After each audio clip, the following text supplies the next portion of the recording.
প্রথমে আসছে তো আসার পরে তো আমার ফুফুকে বলতে তুমি যাও গা, তুমি থাকিও না। তো আমার ফুফু যাচ্ছে না, বলতেছে আমার বাবাই বিটা। তো তারপরে ওরা কি করছে, আমার দাদু আমার আব্বুকে ইট মারিয়েছে। তো আমার আব্বু গেছে গা ডাকতে মানুষকে। আমার আম্মুকে আমার ছোট আব্বু লড়াই করছে, মানে দিদি গেছে গা নিয়ে। তারপর আমার বড় আব্বুকে ধরে সবাই মিলে ওখান থেকে মারি গাড়ি সে ডাকা পরে তারপর দিয়ে ওখানে মারছে। তো তারপরে কোথায় গেছে বড় সব কিছু নিয়ে। আমাকে যখন মোহাম্মদ রাজু ফোন দেন, যিনি মারা গেছেন, উনি হচ্ছে যে বকুল, আর ওনার মেজো ভাই রাজু আমাকে কল দেন প্রায় 2:15 সময়। তখন আমি ছিলাম রাউজানে। তো আমাকে ফোন দেওয়ার পর বলতেছে আমাদের উপর হামলা হয়েছে এরকম। আমি অবশ্যই খেতে বসছিলাম, ওখান থেকে উঠেই চলে আসছি। আসার পরে উপস্থিত ক্ষেত্রে এসে দেখতেছি এখানে এখানে জমাট হয়ে রয়েছে, আর এবং মাথার খুনি থেকে মগজ পড়ছে ওইটা সহ এখানে ইনস্ট্যান্ট আমি এসে পাইছি। পাওয়ার পর ফোন দিলাম, ওরা কোথায়, ওরা আমাকে ফোন দিচ্ছে আমরা এখন বর্তমানে মেডিকেলের উদ্দেশ্যে রওনা হলাম। এরপরে দিয়ে আমি কি করছি, আবার এখান থেকে ঘুরে গিয়ে রাউজান আমাদের মেডিকেল যেটা আছে ওখানে গেছি। ওখান থেকে আবার জ্যাকে মেডিকেলে গেছি। জ্যাকে মেডিকেল থেকে ওরা নাকি আবার চিটাং মেডিকেলে নিয়ে যাচ্ছে। আমি ওখান থেকে গহিরা ক্রস করে ওদেরকে ধরে ওখান থেকে ওদের একটা ভিডিও নিয়েছিলাম। দেখতেছি উনি জায়গাতে ডেথ হয়ে গেছে। তো আসলে এখানে ঘটনাটা আজকে এত বড় একটা ঘটনা হয়ে গেছে ঈদের দ্বিতীয় দিন, আসলে এটার জন্য কেউ প্রস্তুত না। আর এরকম ঘটনা আমাদের এখানে হওয়ার মতো কোনো কাজ হয় নাই, যে ঘটনার জন্য আপনার মার্ডার করে ফেলা লাগবে।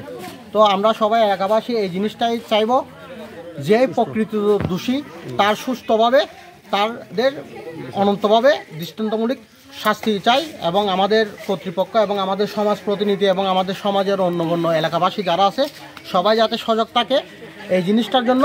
এরকম ঘটনা যাতে এক মায়ের সন্তান হয়ে এক মায়ের সন্তানকে মেরে ফেলা, খুন করা, এগুলো থেকে যাতে আমরা বিরত থাকি, এই জিনিসটার থেকে যেন আমরা দূরত্ব থাকি, এই জিনিসটা সবার কাছ থেকে কামনা করছি। এবং আমাদের রাউজান থানার পুলিশ এবং আমাদের বাংলাদেশের যারা রাজনীতিবিদ আছে সবার কাছে আমার একটাই অনুরোধ, এই ঘটনার সাথে যারাই যুক্ত আছে তাদেরকে দৃষ্টান্তমূলক শাস্তির আওতায় আনা হোক। উনি কি করতেন না, যে মারা গেছে উনি কি করতেন?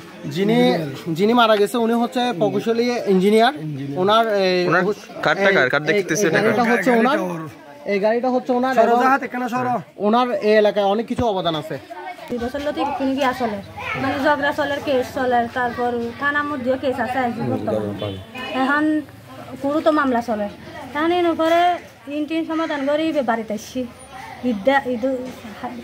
ঈদের দিন সকালে আসছি তো কি বাড়িতে আজি খালি না, আজি হলো 2 দিন 3 দিন ঈদ। তা আজ বিকালে আজি 2-2:30টার দিক দিয়ে এটা কোনো কিছু নাই। তারা আর দিয়ে অর্জুনও দিদার নাজি, তারপর আর নন মুন্নি, তারপর আরো রিসাই আয়ের হচ্ছে মানে এনে আর বাপর দিন ঘর এনে আর সেটাম মানে এনে আর দিগরম করবি তুই জগুদর হয়ে দি মানে এলে হতাবার্তি হাড়াহাড়ি চলে। আই জায়গা লই আই গিয়ে আই কেনে যাই আই যেতাম জনলি তোরা যাবি এলাই দুধ হইতে মানে গোল মাইকে বাজি খুবাই কিছু নরাহে। তারপর ইন্দি ভিতরে যাই স্যারেজনে সিবি ধরছি আই সই আসিলাম আই বাইরে গাইব তাতে বাইরে গাইবে হারানো ফেলে তারা হালা ফাই দিদের যে নাজিম মুন্নি আর ওর স্যারেজনে এবারে মাইতে এটা আধা রক্ত বাইরে গাই তুমি দূরে আসতে পুরো মানে ঈদ আসছি মোটর সাইকেল আসছিল রক্তই নাই আছে।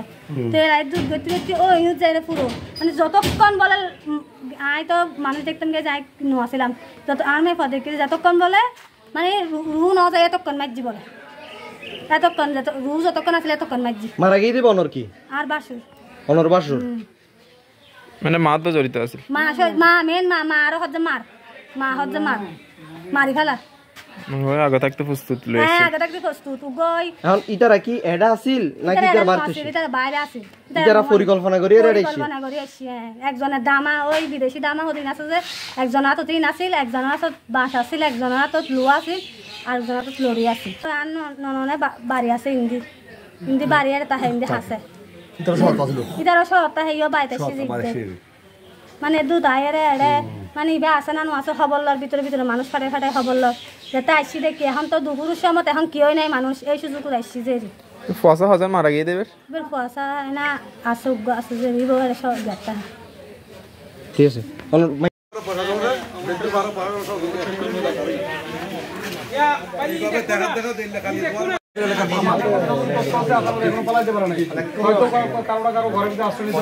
ইয়াসিননগর চৌধুরী বটতল 1 নং হলো কি ইউনিয়ন 7 নম্বর ওয়ার্ড টিটাকাজির বাড়ি। তাহলে ওদের সম্পর্ক হচ্ছে ভাইয়ের সাথে ভাই? হ্যাঁ, ওরা ভাইয়ের সাথে ভাই, ঘরোয়া দ্বন্দ্ব, সামান্য দ্বন্দ্ব থেকে গিয়ে এই ঘটনা। মানে আগে থেকে দ্বন্দ্ব ছিল? জি জি, হ্যাঁ, আগে থেকে দ্বন্দ্ব ছিল।